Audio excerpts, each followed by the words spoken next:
Conan the Barbarian by Robert E. Howard. The Tower of the Elephant. Torches flared murkily on the revels in the mall, where the thieves of the East held carnival by night. In the mall they could carouse and roar as they liked, for honest people shunned the quarters, and watchmen well paid with stained coins did not interfere with their sport. Along the crooked unpaved streets with their heaps of refuse and sloppy puddles, drunken roisterers staggered, roaring. Steel glinted in the shadows where wolf preyed on wolf, and from the darkness rose the shrill laughter of women and the sounds of scufflings and strugglings.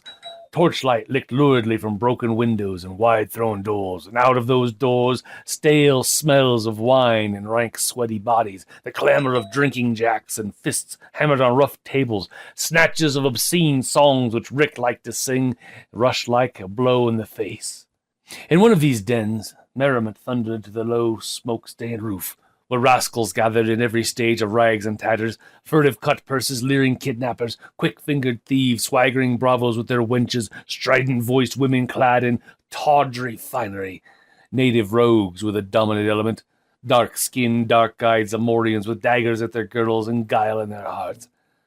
But there were wolves of half a dozen outland nations there as well. There was a giant Hyborian renegade, taciturn, dangerous, with a broadsword strapped to his great gaunt frame. The men wore steel openly in the mall. There was a Shemitish counterfeiter with a hook nose and curled blue-black beard. There was a bold-eyed Brethunian wench sitting on the knee of a tawny-haired Gunderman and wandering mercenary soldier, a deserter from some defeated army. And the fat, gross rogue whose bawdy jests were causing all the shouts of mirth was a professional kidnapper come up from distant Koth to teach woman-stealing to Zamorians who were born with more knowledge of that than he could ever attain. The man halted in his description of an intended victim's charms and thrust his muzzle into a huge tankard of frothing ale. Then, blowing the foam from his fat lips, he said, "By bell, god of all thieves, I'll show them how to steal the wenches. I'll have her over the Zamorian border before dawn. There'll be a caravan waiting to receive her. 300 pieces of silver, a Count of Ophir promised me for a sleek young Brethunian of the better class. It took me weeks, mind ye, wandering among the border cities as a beggar to find one I knew would suit. And isn't she a pretty baggage? He blew a slobbery kiss in the air. I know lords in Shem who would trade the secret of the Elephant Tower for her. And he returned to his ale. A touch on his tunic sleeve made him turn his head. Scowling at the interruption, he saw a tall, strongly made youth standing beside him. This person was as much out of place in that den as a grey wolf among the mangy rats of the gutters. His cheap tunic could not conceal the hard, rangy lines of his powerful frame, the broad, heavy shoulders, the massive chest, lean waist, and heavy arms. His skin was brown from outland suns, his eyes blue and smouldering. A shock of tousle-black hair crowned his broad forehead. From his girdle hung a sword in a worn leather scabbard. The Kothian involuntarily drew back, for the man was not one of any civilized race that he knew of. "You spoke of the Elephant Tower?"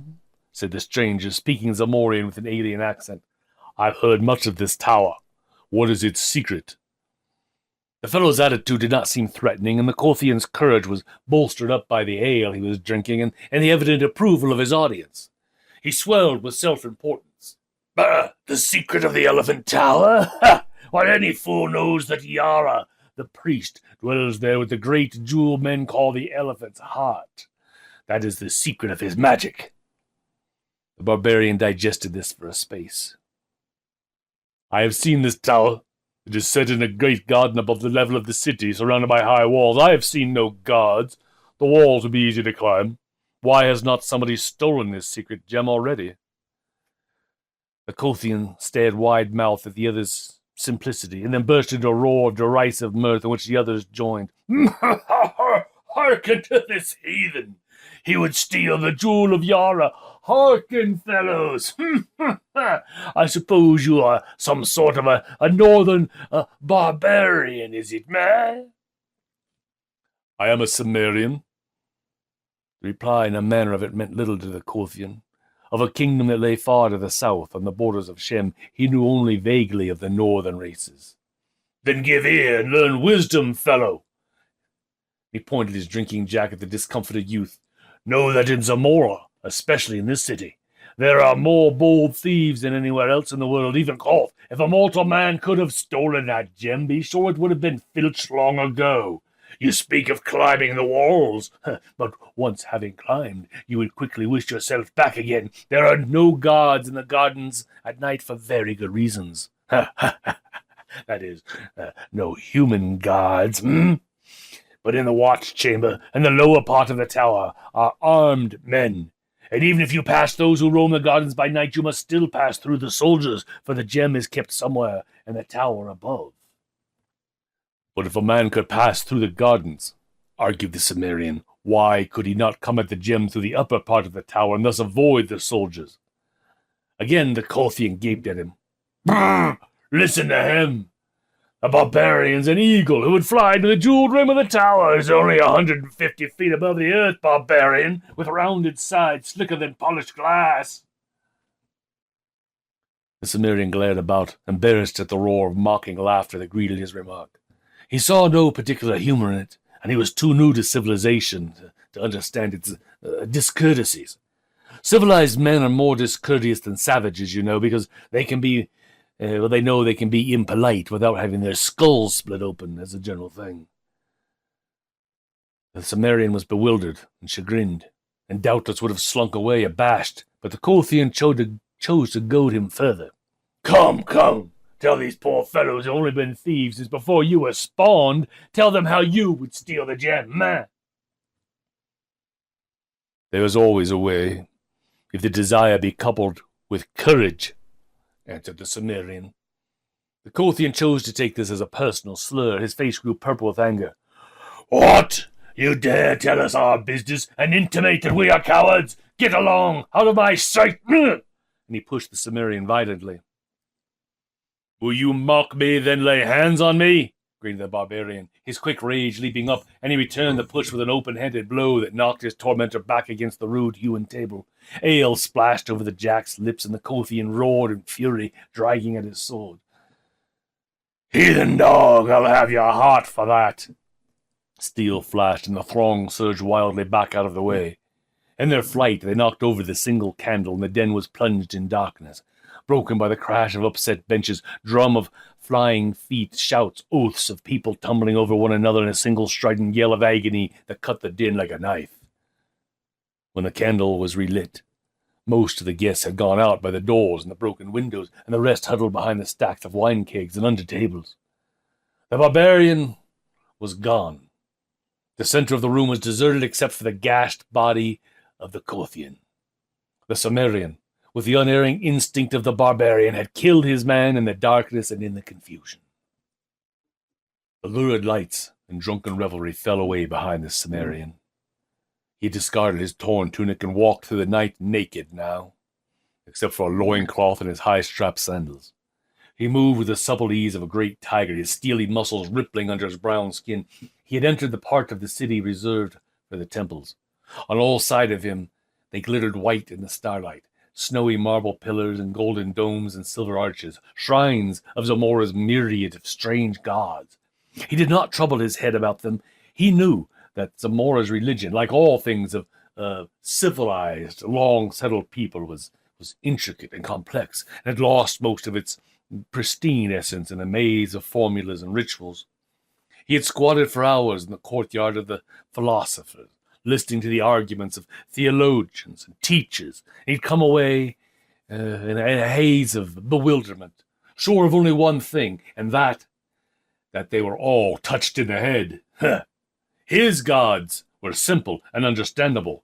Crom was their chief. Crom allowed voice to sometimes work in the virtual world. Crom sometimes shut off voice, and Crom sometimes gave it back. And Crom lived in a great mountain, whence he sent forth dooms and death. It was useless to call on Crom, though, because he was a gloomy and savage god, and he hated weaklings. But he gave man courage at birth, and the will and might to kill his enemies, which in the Cimmerian's mind was all that any god should be expected to do, besides enabling voice, of course. His sandaled feet, made no sound on the gleaming pave. No watchman passed, for even the thieves of the mall shunned the temples, where strange dooms had been known to fall on violators. Ahead of him now he saw, looming against the sky, the tower of the elephant. He mused, wondering why it was so named. No one seemed to know. He himself had never seen an elephant, but he vaguely understood that it was a monstrous animal with a tail in front as well as behind. This a wandering Shemite had told him, swearing that he had seen such beasts by the thousands in the country of the Hyrcanians. But all men knew what liars were the men of Shem. At any rate, there were no elephants in Zamora. The shimmering shaft of the tower rose frostily in the stars. In the sunlight it shone so dazzling that few could bear its glare, and men said it was built of silver. It was round, a slim, perfect cylinder, 150 feet in height, and its rim glittered in the starlight with the great jewels which crusted it. The tower stood among the waving exotic trees of a garden raised high above the general level of the city. A high wall enclosed this garden, and outside the wall was a lower level, likewise enclosed by a wall. No lights shone forth. There seemed to be no windows at all in the tower, at least not above the level of the inner wall. Only the gems high above sparkled frostily in the starlight. Shrubbery grew thick outside the lower or outer wall. The Cimmerian crept close and stood beside the barrier, measuring it with his eyes. It was high, but he could leap and catch the coping with his fingers. Then it would be child's play to swing himself up and over, and he did not doubt that he could pass the inner wall in the same manner. But he hesitated at the thought of the strange perils which were said to await within. These people were strange and mysterious to him.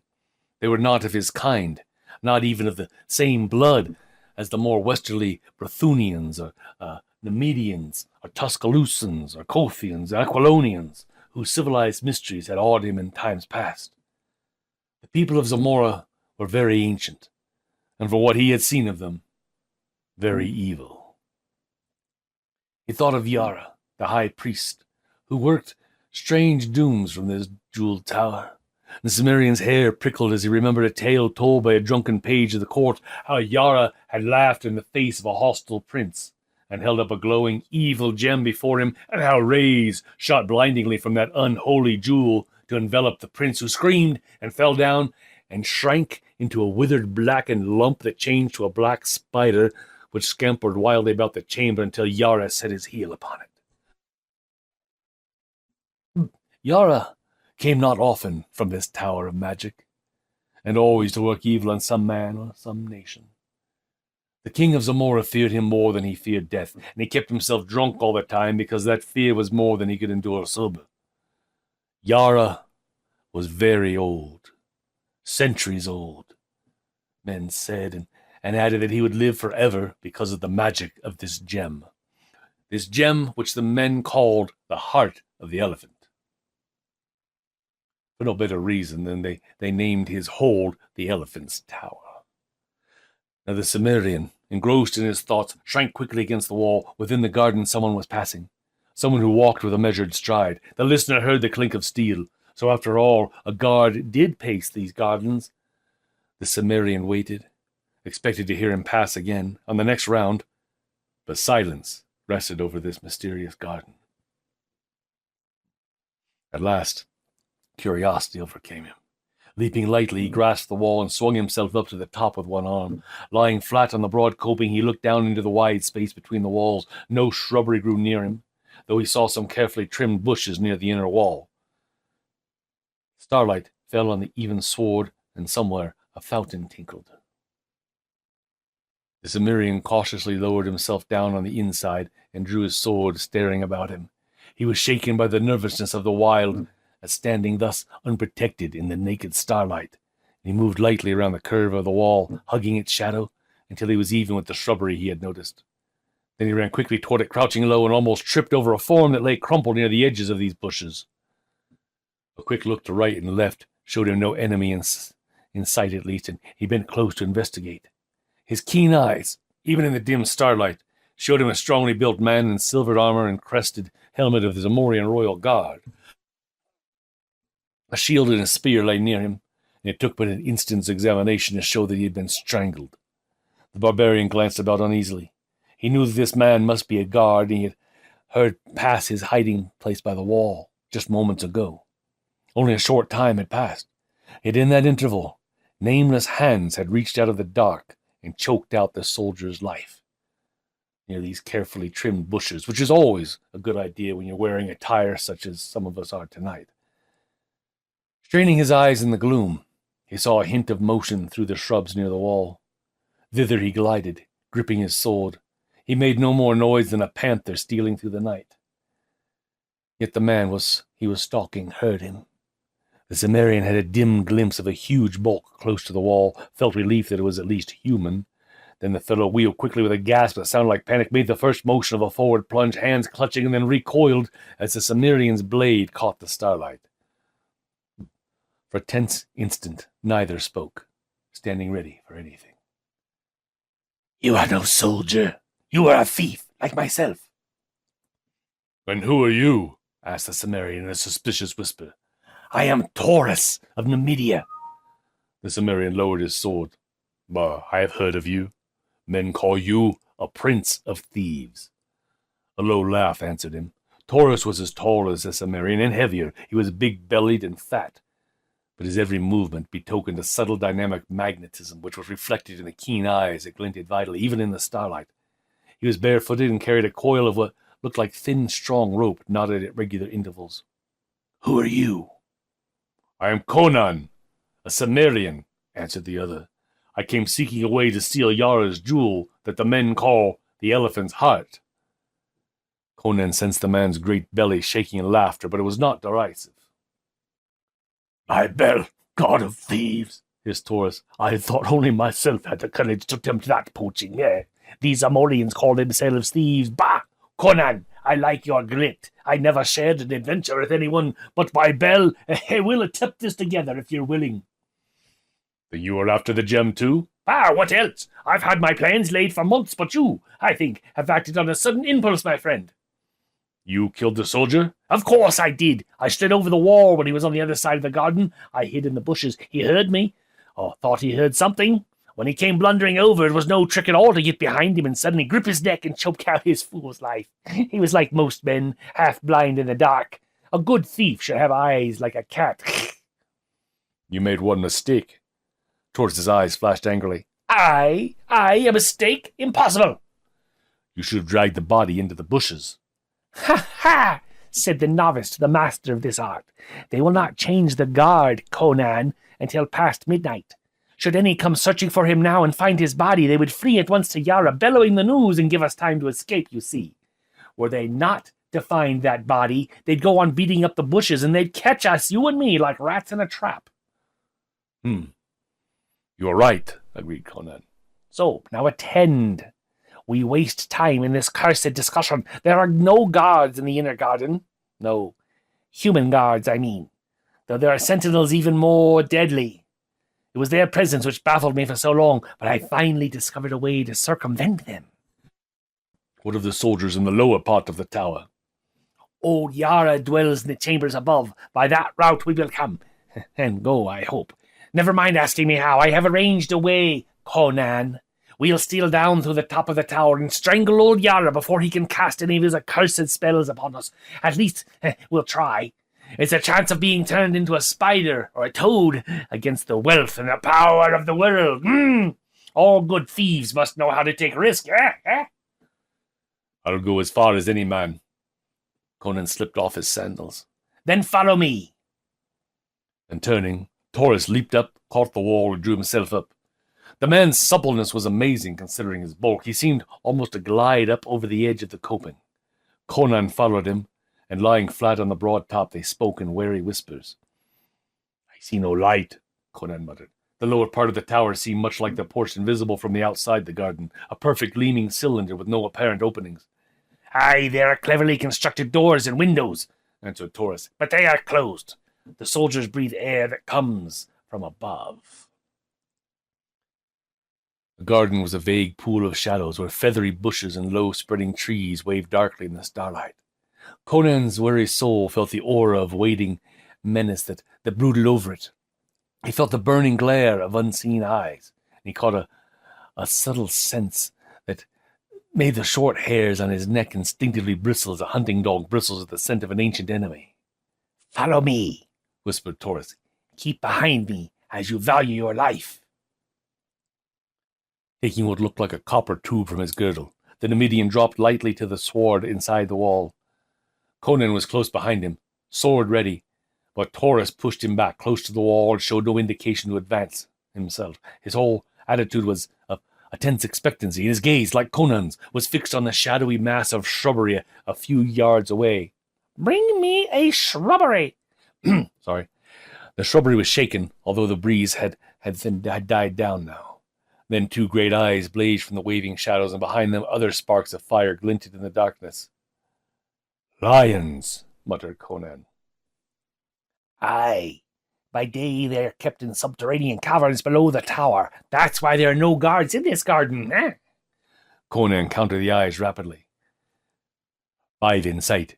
Maybe more back in the bushes. They'll charge us in a moment. "Be silent," hissed Taurus. He moved out from the wall, cautiously as if treading on razors, lifting the slender tube, as quiet as Olalla could sneak in. Low rumblings rose from the shadows. Sorry, that was Lola that snuck in. He was as quiet as Lola sneaking in. Low rumblings arose from the shadows, and the blazing eyes moved forward.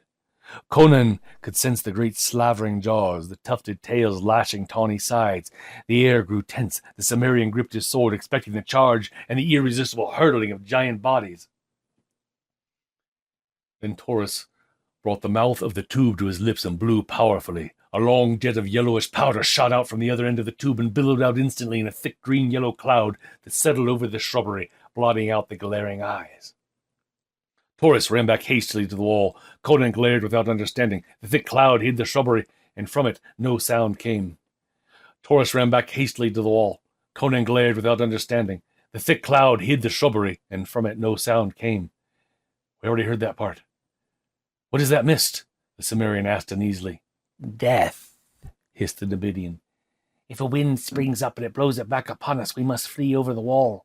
But no, the wind is still. Now it is dissipating. Wait until it vanishes entirely. To breathe is death." Presently, only yellowish shreds hung ghostly in the air. Then they were gone, and Taurus motioned his companion forward. They stole toward the bushes, the neatly trimmed bushes, and Conan gasped. Stretched out in the shadows lay 5 great tawny shapes, the fire of their grim eyes dimmed forever. A sweetish, cloying scent lingered in the atmosphere. "They died without a sound," muttered the Cimmerian. "Taurus, what was that powder?" "It was made from the black lotus, whose blossoms wave in the lost jungles of Kitai, where only the yellow-skulled priests of Yun dwell. Those blossoms strike dead any who smell of them." Conan knelt beside the great forms, assuring himself they were indeed beyond power of harm. He shook his head. The magic of the exotic lands was mysterious and terrible to the barbarians of the north. "Why can you not slay the soldiers in the tower in the same way, then?" "Because that was all the powder I possessed. The obtaining of it was a feat which in itself was enough to make me famous among the thieves of the world. I stole it out of a caravan bound for Stygia, and I lifted it in its cloth of gold bag out of the coils of the great serpent which guarded it without awaking him. But come, in Bel's name, are we to waste the night in discussion?" They glided through the shrubbery to the gleaming foot of the tower, and there, with motion enjoining silence, Taurus unwound his knotted cord, on one end of which was a strong steel hook. Conan saw his plan and asked no questions as the Numidian gripped the line a short distance below the hook and began to swing it about his head. Conan laid his ear to the smooth wall and he listened, but could hear nothing. Evidently the soldiers within did not suspect the presence of these intruders, who had made no more sound than the night wind blowing through the trees. Again, like Lola. But a strange nervousness was on the barbarian. Perhaps it was the lion smell which was over everything. Taurus threw the line in a smooth, ripping motion of his mighty arm. The hook curved upward and inward in a peculiar manner hard to describe, and vanished over the jeweled rim. It apparently caught firmly, for cautious jerking and then hard pulling did not result in any slipping or giving. "Ha! Look, the first cast. Aye."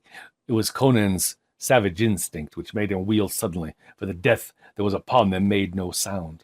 A fleeting glimpse showed the Cimmerian, the giant tawny shape rearing upright against the stars, towering over him for the final death stroke. No civilized man could have moved half so quickly as barbarian moved. His sword flashed frostily in the starlight with every ounce of desperate nerve and threw behind it, and man and beast went down together. Cursing incoherently beneath his breath, Taurus bent above the mass and saw his companion's limbs move as he strove to drag himself from under the great weight that lay limply upon him. A glance showed the startled Numidian that the lion was dead, its slanting skull split in half. He laid hold of the carcass, and by his aid Conan thrust it aside and clambered up, still gripping his dripping sword. Yes, the cat has an allergy to swords, I think. "Are you hurt?" gasped Taurus, still bewildered by the stunning swiftness of that touching new episode. "No, by Crom, but that was as close a call as I've had in my life. No ways tame. Why did the cursed beast roar? Why did he not roar as he charged?" "All things are strange in this garden, Conan. The lions strike silently, and so do other deaths. But come, little sound was made in that slaying, but the soldiers might have heard, if they are not asleep or drunk. That beast was in some other part of the garden, escaped the death of the flowers. But surely there are no more. We must climb this cord. Little need to ask of a Cimmerian if he can climb." "If it will bear my weight," grunted Conan, cleansing his sword on the grass. "This cord will bear thrice my own weight," answered Taurus. "It was woven from the tresses of dead women, which I took from their tombs at midnight and steeped in the deadly wine of the upas tree to give it strength. Ha! I will go first, then follow me closely." The Numidian gripped the rope, and crooking a knee about it, he began the ascent. He went up like a cat, belying the apparent clumsiness of his bulk. The Cimmerian followed. The cord swayed and turned on itself, but the climbers were not hindered. Both had made more difficult climbs than this many times before. The jeweled rim glittered high above them, jutting out from the perpendicular, a fact which added greatly to the ease of the ascent.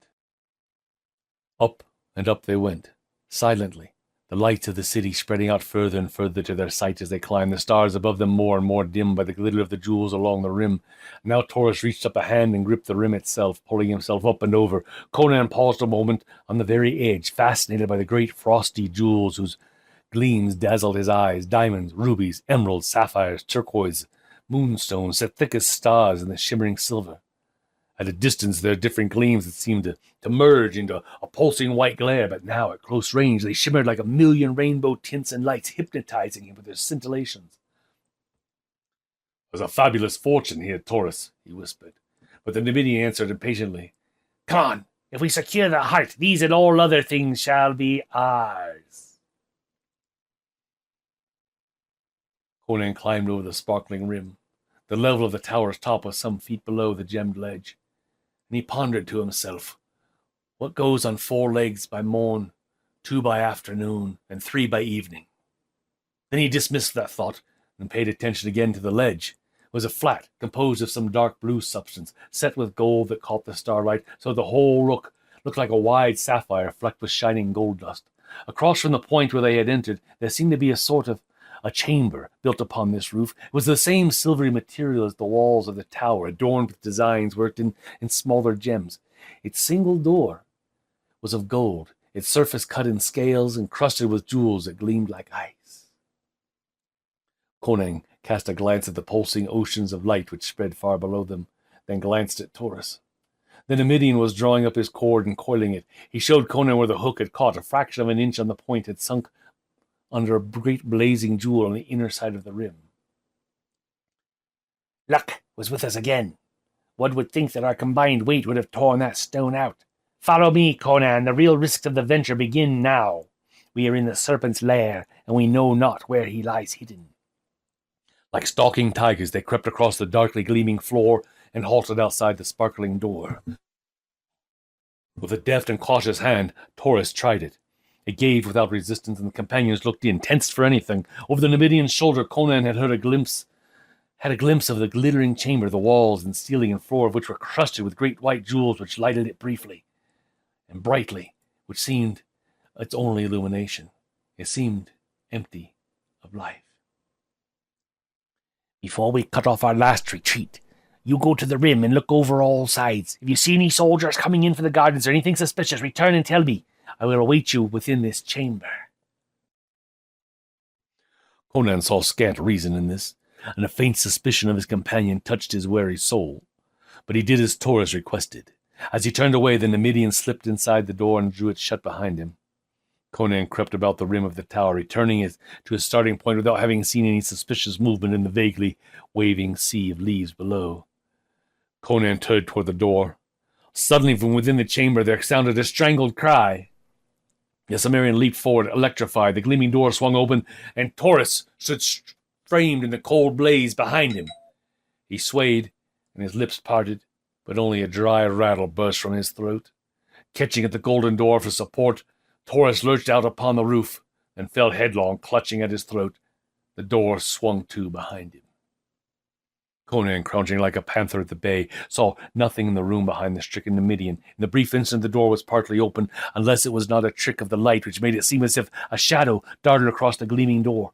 Nothing followed Taurus out on the roof, and Conan bent above the man.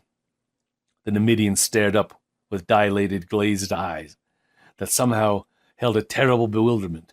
His hands clawed at his throat, his lips slobbering and gurgled, and suddenly he stiffened, and the astounded Cimmerian knew that Taurus was dead. And he felt that Taurus had died without even knowing what manner of death had stricken him. Conan glared bewilderedly at the cryptic golden door. In that empty room with its glittering jeweled walls, death had come to the Prince of Thieves as swiftly and mysteriously as he had dealt doom to the lions in the gardens below. Gingerly, the barbarian now ran his hands over the man's half-naked body, seeking a wound. But the only marks of violence were between his shoulders. High up near the base of his bull neck, 3 small wounds, which looked as if 3 nails had been driven deep in the flesh and withdrawn. The edges of these wounds were black, and a faint smell of putrefaction was evident. Poisoned darts, thought Conan. But in that case, the missiles should still be in the wounds, no? Cautiously, he stole toward the golden door and pushed it open, and looked inside. The chamber lay empty, bathed in the cold, pulsing glow of the myriad jewels. In the very center of the ceiling, he idly noted a curious design, a black 8-sided pattern, in the center of which 4 gems glittered with a red flame, unlike the white blaze of the other jewels. Across the room there was another door, like the one in which he stood, except that it was not carved in the scale pattern. Was it from that door that death had come, and having struck down his victim, had retreated by the same way?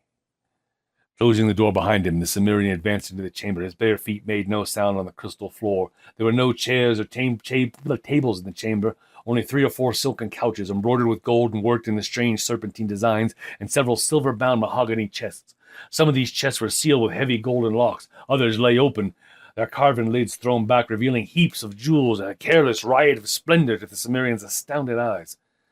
Conan swore beneath his breath. Already he had looked upon more wealth that night than he had ever dreamed of existed in all the world, and he grew dizzy, thinking of what must be the value of the gem that he now sought.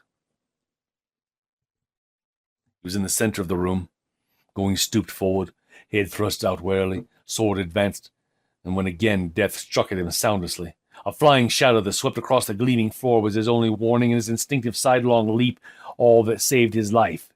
He had a flashing glimpse of a hairy black horror that swung past him with a clashing of frothing fangs, and something splashed on his bare shoulder that burned like drops of liquid hellfire. Springing back, sword high, he saw the horror strike the floor, wheel and scuttle toward it with appalling speed. A gigantic black rabbit, such as men see only in... Oh, sorry, Maria. A gigantic black spider, such as men see only in nightmare dreams. It was as large as a pig, and its 8 thick, hairy legs drove its ogreish body over the floor at a headlong pace. Its 4 evilly gleaming eyes shone with a horrible intelligence, and its fangs dripped venom that Conan knew from the burning of his shoulder, where only a few drops had splashed as the thing struck and missed, was laden with swift death. Maybe it is a rabbit. This was the killer that had dropped from its perch in the middle of the ceiling on a strand of its web. No, it is a spider. You're right. On the neck of the Numidian. Fools that were not to have suspected the upper chambers to be guarded as well as the lower.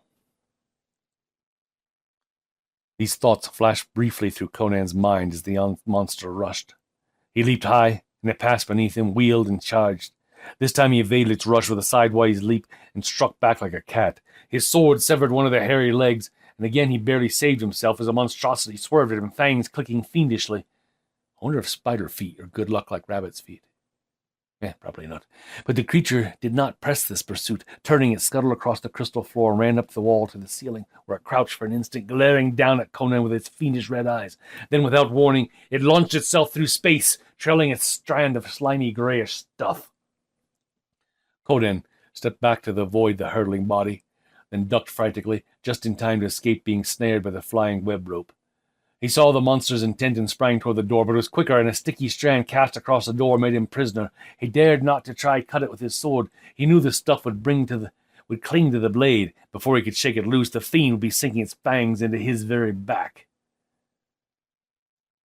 Then began a desperate game, and the wits and quickness of the man matched against the fiendish craft and speed of this giant spider. It no longer scuttled across the floor in a direct charge or swung its body through the air at him. It raced about the ceiling and the walls, seeking to snare him in long loops of sticky gray web strands, which it flung with a devilish accuracy. These strands were as thick as ropes, and Conan knew that once they were coiled about him, his desperate strength would not be enough to tear him free before the monster struck. All over the chamber went on that devil's game, in utter silence except for the quick breathing of the man, the low scuff of his bare feet on the shining floor, the castanet rattle of the monstrosity's fangs, the grey strands lay in coils on the floor. They were looped along the walls. They overlaid the jeweled chests and silken couches, and hung in dusky festoons from the jeweled ceilings. Conan's steel-trapped quickness of eye and muscle had kept him untouched, though the sticky loops had passed him so close they rasped his naked side. He knew he could not always avoid them. He not only had to watch the strand swinging from the ceiling, but to keep his eye on the floor, lest he trip in the coils that lay there. Sooner or later, a gummy loop would writhe about him, python-like, and then, wrapped up in a cocoon, he would lie at the monster's mercy. He began now to think he wished he was back in the swamps, rescuing the damsel from the last story. No, that's the next story. There you go. The damsels and the ladies are in the next story. Sorry. And princesses. The spider raced across the chamber floor, the gray rope waving out behind it. Conan leaped high, clearing a couch. With a quick wheel, the fiend ran up the wall, and the strand, leaping off the floor like a live thing, whipped about the Cimmerian's ankle. He caught himself on his hands as he fell, jerking frantically at the web which held him like a pliant vice, or the coil of a python. The hairy devil was racing down the wall to complete its capture. Stung to frenzy, Conan caught up a jewel chest and hurled it with all his strength. It was a move the monster was not expecting. Full in the midst of the branching black legs, the massive missile struck, smashing against the wall with a muffled, sickening crunch. Blood and greenish slime spattered, and the shattered mass fell with a burst gem chest to the floor. The crushed black body lay among the flaming riot of jewels that spilled over it. The hairy legs moved aimlessly, the dying eyes glittered redly among the twinkling gems. Conan glared about, but no other horror appeared, and he set himself to working free of the web. The substance clung tenaciously to his ankles and his hands, but at last he was free, and taking up his sword, he picked his way among the grey coils of loops to the inner door. What horrors now lay within, he did not know. The Cimmerian's blood was up, and since he had come so far and overcome so much peril and avoided the deadly rabbit and the spider, he was determined to go through to the grim finish of the adventure, whatever that might be. And he felt that the jewel he sought was not among the many so carelessly strewn about the gleaming chamber. Stripping off the loops that fouled the inner door, he found that it, like the other, was not locked. He wondered if the soldiers below were still unaware of his presence. Well, he was high above their heads, and if the tales were believed, they were used to strange noises in the tower above them, sinister sounds and screams of agony and horror and wild bunnies. Yara was on Conan's mind now, and he was not altogether comfortable as he opened the golden door. But he saw only a flight of silver steps leading down, dimly lighted by what means he could not ascertain. Down these he went silently, gripping his sword. He heard no sound, much like when we started the story session tonight, and he came presently to an ivory door set with bloodstones. He listened, but no sound came from within. Only thin wisps of smoke drifted lazily from beneath the door, bearing a curious exotic odor unfamiliar to the Cimmerian. Below him, the silver stair wound down to vanish in the dimness, and up that shadowy well no sound floated. Conan had an eerie feeling that he was alone in a tower occupied only by ghosts and phantoms. Cautiously, Conan pressed against the ivory door, and it swung silently inward. On the shimmering threshold, Conan stared like a wolf in his strange surroundings, ready to fight or flee on the instant. He was looking into a large chamber with domed golden ceiling. The walls were of green jade, the floor of ivory, partly covered by thick rugs. Smoke and exotic scent of incense floated up from a brazier. That's a brazier, not a brazier, sorry, on a golden tripod. And behind it sat an idol on a sort of marble couch. Conan stared aghast. The image had the body of a man, naked and green in color, but the head was one of nightmare and madness, too large for a human body. It had no attributes of humanity at all. Conan stared at the wide, flaring ears, the curling proboscis, on either side of which stood white tusks tipped with round golden balls. The eyes were closed as if in sleep. This, then, was the reason for the name, the Tower of the Elephant. For the head of the thing was much like that of the beast described by the Shemitish wanderer. This was Yara's god. Where then should the gem be, but concealed inside the idol, since the stone was called the elephant's heart? As Conan came forward, his eyes fixed on the motionless idol, the eyes of the thing suddenly opened. The Cimmerian froze in his tracks. It was no image, no idol. It was a living thing, and he was trapped in its chamber.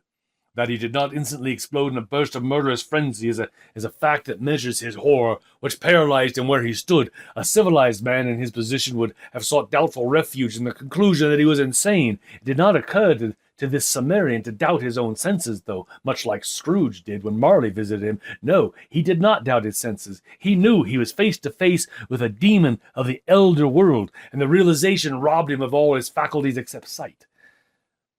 The trunk of the horror was lifted and quested about.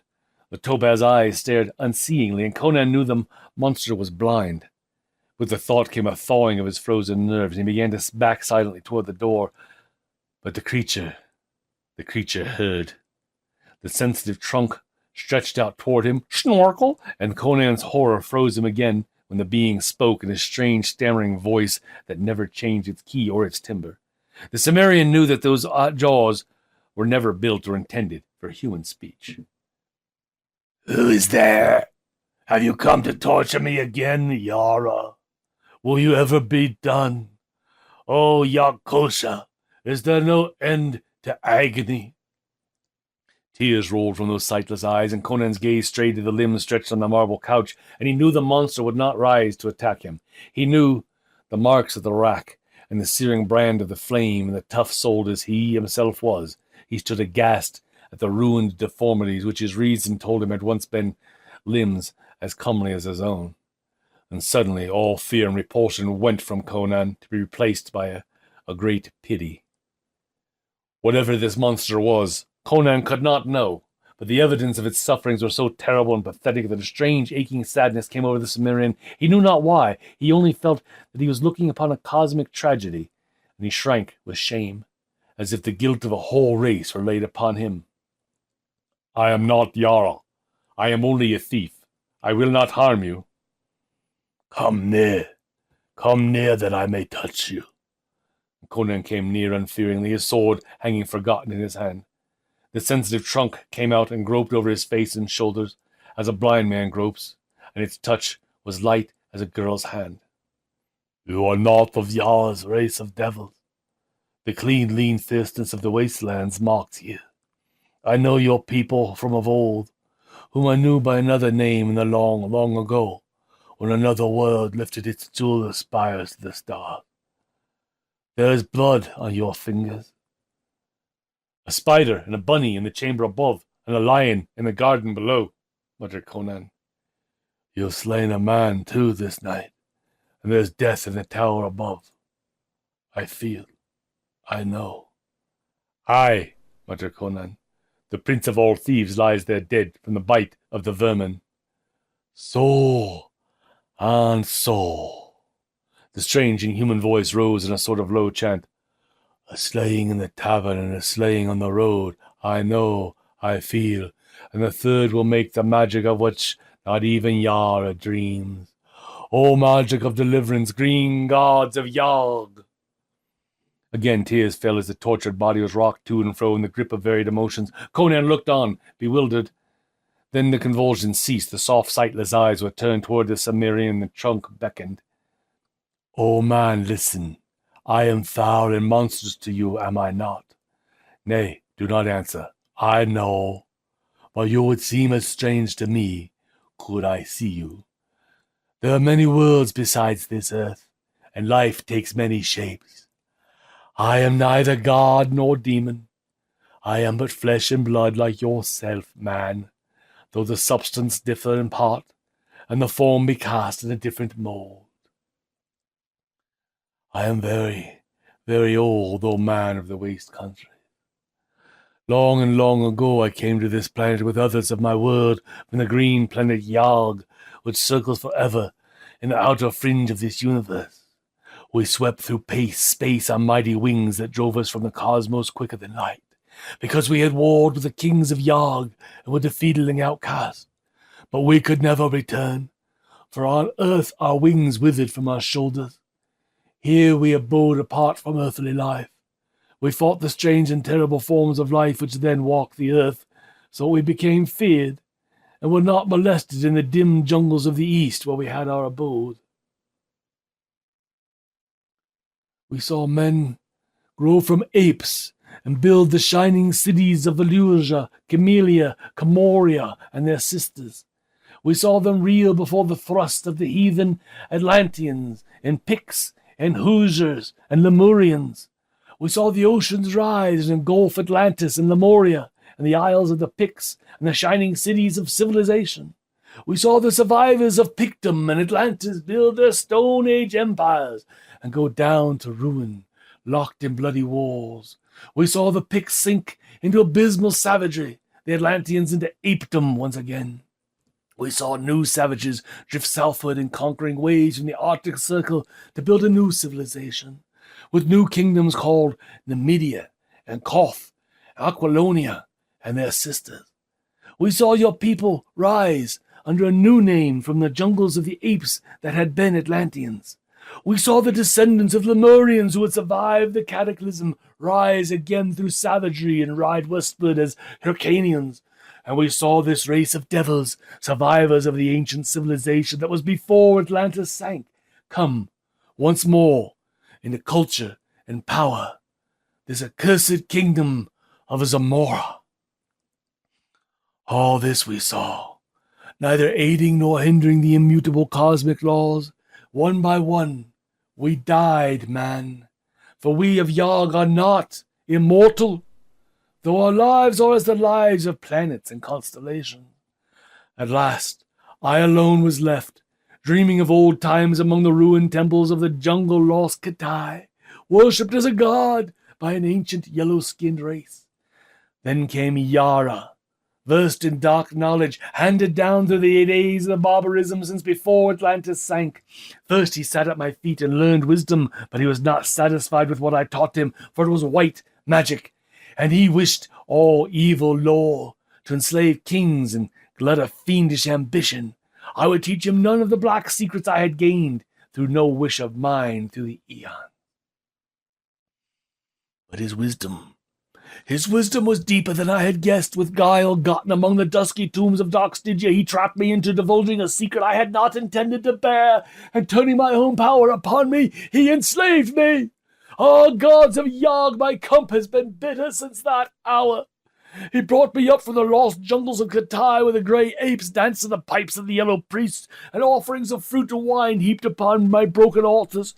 No more was I a god to kindly jungle folk. I was now a slave to a devil in human form. Again tears stole from the unseeing eyes. He pent me in his tower, at which his command I built for him in a single night. By fire and rack he mastered me, man. By strange unearthly tortures you would not understand. In agony I would long ago have taken my own life if I could. But he kept me alive, mangled, blinded, broken, to do his foul bidding. And for 300 years I have done his bidding from this marble couch, blackening my soul with cosmic sins and staining my wisdom with crimes, because I had no other choice. Yet not all my ancient secrets has he wrested from me, and my last gift shall be the sorcery of the blood of the jewel. for I feel the end of time draw near. You, man, you are the hand of fate. I beg of you, take the gem you will find on yonder altar. Conan turned to the gold and ivory altar indicated, and he took up a great round jewel, clear as crimson crystal, and he knew that this was the heart of the elephant. Now, for the great magic, the mighty magic, such as earth has not seen before, shall not see again through million of millenniums. By my life-blood I conjure it, by blood born on the green breast of Yag, dreaming far poised in the great blue vastness of space. Take your sword, man, and cut out my heart, then squeeze it so the blood will flow over the red stone. Then go you down these stairs and enter the ebony chamber where Yara sits wrapped in lotus dreams of evil. Speak his name and he will awaken. Then lay this gem before him and say, Yag Kosha gives you a last gift and a last enchantment. Then get you from the tower quickly, man. Fear not, your way shall be made clear. The life of man is not the life of Yag, nor is human death the death of Yag. Let me be free of this cage of broken, blind flesh, and I will once more be Yoga of Yag, morning crowned and shining, with wings to fly and feet to dance and eyes to see and hands to break. Uncertainly Conan approached, and Yag Kosha, or Yoga, as if sensing his uncertainty, indicated where he should strike. Conan set his teeth and drove the sword deep. Blood streamed over the blade in his hand, and the monster started convulsively, then lay back quite still. Sure that life had fled, at least life as he understood it, Conan set to work on his grisly task and quickly brought forth something that he felt must be the strange being's heart, though it differed curiously from any he had ever seen. Holding the pulsing organ over the blazing jewel, he pressed it with boldly both hands, and a rain of blood fell on his stone. To his surprise, it did not run off, but soaked into that gem as water is absorbed in a sponge. Holding the jewel gingerly, he went out of the fantastic and came upon the silver steps. He did not look back. He instinctively felt that some transmutation was taking place in the body on the marble couch, and he further felt that it was of a sort not to be witnessed by human eyes. Conan closed the ivory door behind him, and without hesitation he descended those silver steps. It did not even occur to him to ignore the instructions given him. He halted at an ebony door, in the center of which was a grinning silver skull, and pushed it open. He looked into the ebony chamber of ebony and jet, and he saw on a black and silken couch a tall, spare form reclining. Yara, the priest and sorcerer, lay before him, his eyes open and dilated with the fumes of the yellow lotus, far staring as if fixed on gulfs and nighted abysses beyond human ken. He glanced at the clock and realized it was 20 minutes after 4. Yara, said Conan, like a judge pronouncing doom, awaken. The eyes cleared instantly, became cold and cruel as a vulture's. The tall, silken-clad form lifted erect and towered gauntly above the Cimmerian. Dog! His hiss was like the voice of a cobra. What do you hear? Conan laid the jewel on the ebony table. He who sent this gem bade me. Yara Kosha gives you a last gift and last enchantment. Yara recoiled, his dark face ashy. The jewel was no longer crystal clear. Its murky depths pulsed and throbbed, and curious smoky waves of changing color passed over its smooth surface, as if drawn hypnotically. Yara bent over the table and gripped the gem in his hands, staring into its shadowed depths as if it were a magnet drawn to the shuddering soul from his body. And as Conan looked, he thought that his eyes must be playing tricks, for when Yara had risen up from his couch, the priest had seemed gigantically tall. Yet now he saw that Yara's head would scarcely come to his shoulder. He blinked, puzzled, and for the first time that night doubted his own senses. And then with a shock, he realized the priest was shrinking in stature, was growing smaller before his very gaze. And we now have 1 page left in the story, so we're almost there. With a detached feeling he watched, as a man might watch a play, immersed in a feeling of overpowering unreality. The Cimmerian was no longer sure of his own identity. He only knew that he was looking upon the external evidence of the unseen play of vast outer forces beyond his understanding. Now Yara was no bigger than a child, like those that visited Caledonia's stories last night. Now it was like an infant, even smaller than them, and he sprawled on the table, still grasping the jewel. And now the sorcerer suddenly realized his fate, and he sprang up, releasing the gem. But still he dwindled, and Conan saw a tiny pygmy figure rushing wildly about the ebony tabletop, waving tiny arms and shrieking in a voice that was like the squeak of an insect. Now he had shrunk until the great jewel towered above him like a hill, and Conan saw him cover his eyes with his hands as if to shield them from the glare as he staggered about like a madman. Conan sensed that some unseen magnetic force was pulling Yara to the gem. Thrice Yara raced wildly about it in a narrowing circle. Thrice he strove to turn and run out across the table, and then with a scream that echoed faintly in the ears of the watcher, the priest threw up his arms and ran straight toward the blazing globe. Bending close, Conan saw Yara clamber up that smooth, curving surface impossibly like a man climbing a glass mountain. Now the priest stood on the top, still with tossing arms, invoking whatever grisly names only the gods know, and suddenly he sank into the very heart of the jewel, as a man sinks into a sea. And Conan saw the smoky waves close over his head. Now he saw, in the crimson heart of the jewel, he saw Yara, once more crystal clear as a man sees a scene far away, tiny with great distance, and into the heart came a green, shining winged figure to join Yara, a figure with the body of a man and the head of an elephant, no longer blind or crippled. Yara threw up his arms and fled as a madman flees, and on his heels came the Avenger, and then like the bursting of a bubble, the great jewel vanished in a rainbow burst of iridescent gleams, and the ebony tabletop lay bare and deserted. As bare, Conan somehow knew. As bare as the marble couch in the chamber above, where the body of that strange transcosmic being called Yag-Kosha had lain.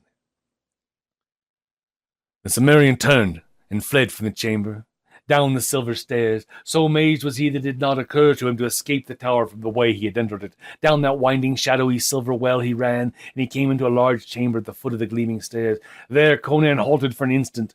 He'd come into the room of soldiers. He saw the glitter of their silver corselets, the sheen of their jeweled sword hilts. They sat slumped at the banquet board, the dusky plumes waving somberly above their drooping helmeted heads. They lay among their dice and fallen goblets on the wine-stained lapis lazuli floor, and he knew that they were dead. The promise had been made, the words kept. Whether sorcery or magic or the falling shadow of great green wings had stilled the revelry, Conan could not know. But his way had been made clear, and a silver door stood open, framed in the whiteness of dawn. Into the waving green gardens of the neatly trimmed bushes came the Cimmerian, and as the dawn wind blew upon him the cool fragrance of luxuriant growths, he started like a man waking from a dream. Conan turned back uncertainly, to stare at the cryptic tower he had just left. Was he bewitched and enchanted? Had he dreamed all that had seemed to have passed? As he looked, he saw the gleaming tower sway against the crimson dawn, its jewel-crusted rim sparkling in the glowing light, and crash into shining shards.